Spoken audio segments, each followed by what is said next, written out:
Ladies and gentlemen, hey, hi, how you doing? Welcome back to the channel. Thank you so much for stopping by. When it comes to Black Ops 7, basically every single gun in the game is able to take advantage of a brand new feature known as Weapon Prestige and Weapon Prestige attachments. Essentially, when you go through and you max level a gun, say it's for example 47 levels, and you go through and you complete that 47th level, you'll then have the ability to prestige. And you can do this a couple of times to ultimately get some cool camos and some cool unlocks there for your weapon customization. But the first time you prestige, basically every gun also ends up getting a prestige attachment, and some of these are absolutely awesome and some of these are complete gimmicks. And so today I wanted to go through and break down the pros and the cons basically of every single prestige attachment and run through which ones you guys probably want to keep an eye on as you are leveling up your guns, maybe just in general or preparing for the Warzone integration here pretty soon.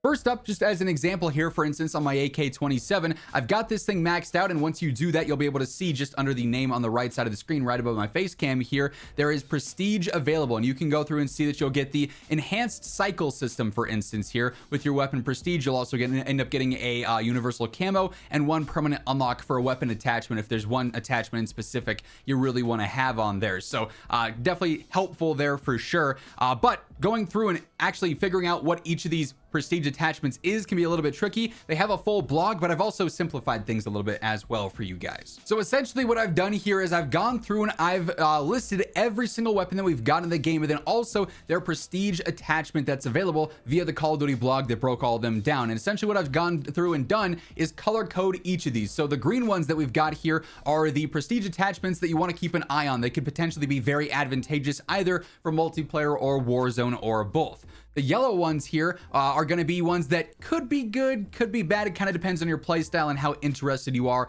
in using an attachment like this on your setup. For instance, fire mod that's based around NATO FMJ ammo on the M15 mod. Maybe you're not looking to use an ammo mod on this particular gun because you've got 5 attachments already set out across your muzzle, your barrel, your underbarrel, your rear grip, and your magazine, for example, or something like that, right? We then also have a couple that are going to be orange, which are super niche, where they could be somewhat decent, but for the most part probably are not that great. And then the red ones are certainly weapons you don't really have to pay much attention to if you're just trying to figure out which ones you should prestige first. So anything in green you absolutely want to prestige ASAP as possible. But let's go through, let's actually break down what each prestige attachment does on every single gun that we've got so far here. As we do so, if you guys enjoy the video, if you find this information helpful, do me a favor, drop a like on it. It's always seriously appreciated. It does really help grow the channel, and share the video around it to new viewers. And if you happen to be new here, you want to stay in the know for everything going on in COD on a daily basis, be sure to hit that subscribe button and turn on those post notifications. So first up here with the M15 Mod 0, this is one that could be decent at times, but it's not going to be anything that crazy. It is some sonic NATO rounds that prevent firing signatures from appearing on the minimap and improves the damage range and inflicted flinch at the expense of velocity. So in multiplayer, this could be something that is decent. It's going to hide you obviously from that minimap, gives you better range, but the reduced velocity is certainly a red flag for a bit of Warzone gameplay here. So just bear in mind that if you're particularly leveling things for the Warzone integration. The MXR-17, not a prestige attachment that I think is that ideal. It's very niche for sure because it's a semi-auto fast mag. It converts it from being full auto into a semi-auto weapon with a unique blend of firepower and handling. It's like a 10-round mag though. You get reworked recoil and a more damage fall-off property there too. Really, I'd just be using the MXR-17 as the default version, but if you're looking to get the camos on it, of course, you'll go through and prestige. And just because something is red here or orange or even yellow doesn't mean you shouldn't prestige it, because if you like the camo that's on the MXR or the DS20, absolutely go through and prestige it. But from a competitive standpoint, some of these attachments are just not going to be that great.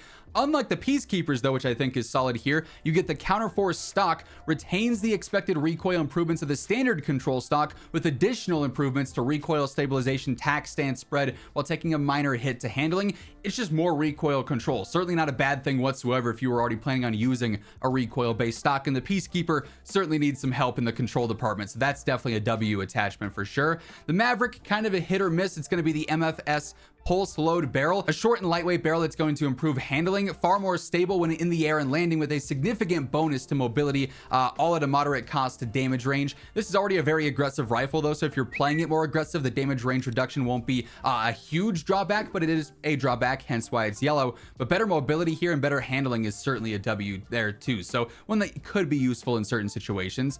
The Mirage, not really worth it. An underbarrel launcher, that's just not going to be it in the vast majority of engagements, so not really one that I'm keeping my eye on as it stands. The AK-27 that we were just looking at in game, certainly one that I think could have a lot of potential. Kind of reminds me of, I believe it was the AK-205 in BO6, where it was like basically just straight vertical recoil. Here was the marksman on the full auto mod, but it's going to eliminate all horizontal recoil. So this thing's going to be a laser, but it's going to have more vertical recoil, so straight up pattern, and it hurts the velocity a bit. You can counter that, of course, with certain attachments, but that's going to make this thing a laser beam. You could be very, very accurate with this for sure. In the SMGs, the Raiden 45K, the MFS full stock, an improved tack spread stock that provides an overall movement bonus, stronger improvement to hip fire and tack stance spread, and improved stability when jumping and landing. It's an SMG. You're going to be running and gunning, and you're just enhancing that play style even more. So that's a solid one there. The Dravix is kind of a hit or a miss. The Agile Laser Pro, overclocked laser that provides strong bonuses to mobility and handling with smaller bonuses to damage range at the expense of recoil and stabilization. You don't necessarily love hurting recoil in situations like this, but if you're comfortable with the gun, it could be advantageous to use. On the Razor 9mm, the Sidewinder barrel, aftermarket barrel that provides a massive velocity improvement with a significant improvement to all aspects of recoil, but it hurts the handling a little bit. You can get that handling back, and the Razor needs recoil control, plus you get better velocity too. That's never a bad thing to have, so do like the sound of that one quite a bit. On the Carbon 57, kind of like the Cordite here, it's an improved extended mag that increases ammo capacity and drastically improves base aiming and sprinting movement speed. Hurts the range a little bit, but this thing is a run and gun beast essentially. Really, really excited to fully get hands on that one. On the MSMC or the MPC, a little bit of a bummer that this one's not a standout one. The Stratus barrel, shortened barrel to improve recoil and provide more stable firing experience, but damage and range is reduced, and they want you to get headshots because that multiplier is going to keep up the TTK there, so it's not going to be too slow, but you have to get headshots for this to be an advantageous aftermarket part. On the RK9, the Iron Lung hand stop, stackable attachment that improves the fire rate through reducing the burst cooldown. It reduces recoil when firing, but you can't auto burst. You can't hold down the trigger to spam it. You have to manually spam it, but that's not a huge deal by any means. You can really, still spam it very fast with this on there, and that can be a really, really solid one as well. On the Breacher shotgun, we've got the light stock. It's a one-of-a-kind stock that offers a strong improvement to sprinting and walking speed, improves dive and slide to fire and spread when diving, sliding, sprinting, and jumping, but it hurts the range and the charge time, which can make the gun feel a little bit clunky, hence why it's yellow there.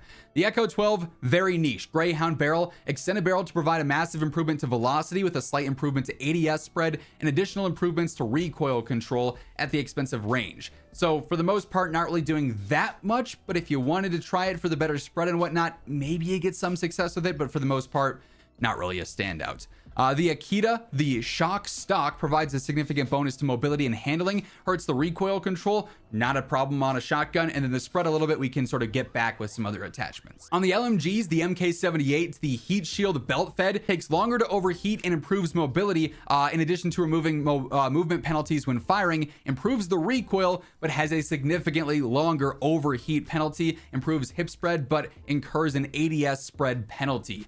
Basically, it's not going to help a ton for an LMG style of play, and if you overheat, it's basically just GG at that point. So not really one that I think is going to be that advantageous unless you're playing in a very specific way.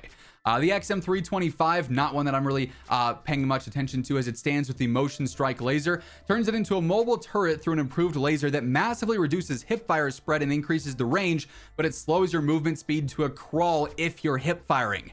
So you're just going to be like stationary, a sitting duck there, basically. Not a fan of that.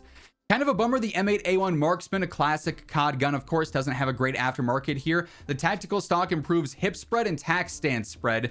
You're not going to be doing that with a 4-round burst Marksman that much unless you're doing like specific challenges. This is best when ADS, so that's not really a useful attachment there. On the Warden, the MFS Snap Trigger removes the firing delay and improves the fire rate, but it hurts the damage range. That's the main bummer here, hence why it's yellow. But other than that, it could be really good for like quick scoping and playing more aggressive. On the Nova line, the enhanced hand stop, steadier aim for longer with better control and mobility that unleashes your true marksman. It makes the DMR even more accurate there and easy to use. The VS Recon is a crazy good one here. The handguard, extended hold breath duration, and you get better rechamber stabilization, aiming speed, sprint to fire, and flinch resistance. That's a bunch of crucial areas for a sniper, and it's helping out with all of them in one attachment. Obvious W. With the XR3 Ion, this is a compensator, a unique muzzle that provides unparalleled hip fire accuracy.